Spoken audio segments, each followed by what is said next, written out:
আজকে এটার second part নিয়ে এসেছি।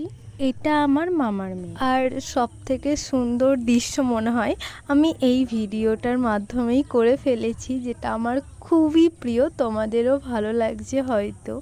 আর পার্কে গেছি, এই রকম তো দুষ্টুমি করতেই হবে, আর আমি এরকম দুষ্টুমি করতে খুবই ভালোবাসি। এটা দুষ্টুমি বলে না, মজা বলে বোনেদের সঙ্গে।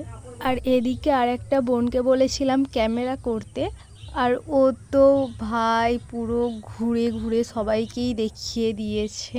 আমরা দুজন এত জোরে দোল্লা খাচ্ছিলাম যে ও ভয়ই পেয়ে গেছে। ওকে বললাম তুই আয়, ও তো আসতেই চাইলো না, তো আমরাই খেলাম।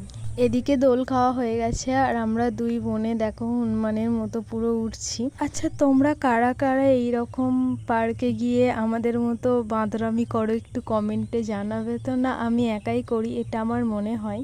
আর এই দিকে দেখো পার্ক বন্ধ হওয়ার সময় হয়ে গেছে, তাই আমরা বেরিয়ে পড়লাম গুটি গুটি পায়ে। এখানে একটা দুর্ঘটনা ঘটে গিয়েছিল, আমি ব্যাগ রেখে ভুলে চলে এসেছিলাম, আবার ব্যাগ আনতে গেলাম। আর তারপরেই আইসক্রিম খেলাম, একটুখানি বসে গল্প করে। সন্ধেবেলা কিছু ছাপড়িকে দেখলাম রিলস করতে, তাই আমি ভিডিও করে নিলাম। আর কোথাও যদি যাই, আমাদের তো মানে ফুচকাই হচ্ছে ফেভারিট, তাই আমার মামার মেয়েকে বললাম যে তুই খা, আমি তোর ভিডিও করি। এই রকম ভিডিও করতে করতে আমাদের ভিডিওটা কমপ্লিট হলো। তো আজকে আসি, দেখা হচ্ছে নতুন কোনো ভিডিওতে। ততক্ষণ ভালো থাকবেন, সুস্থ থাকবেন।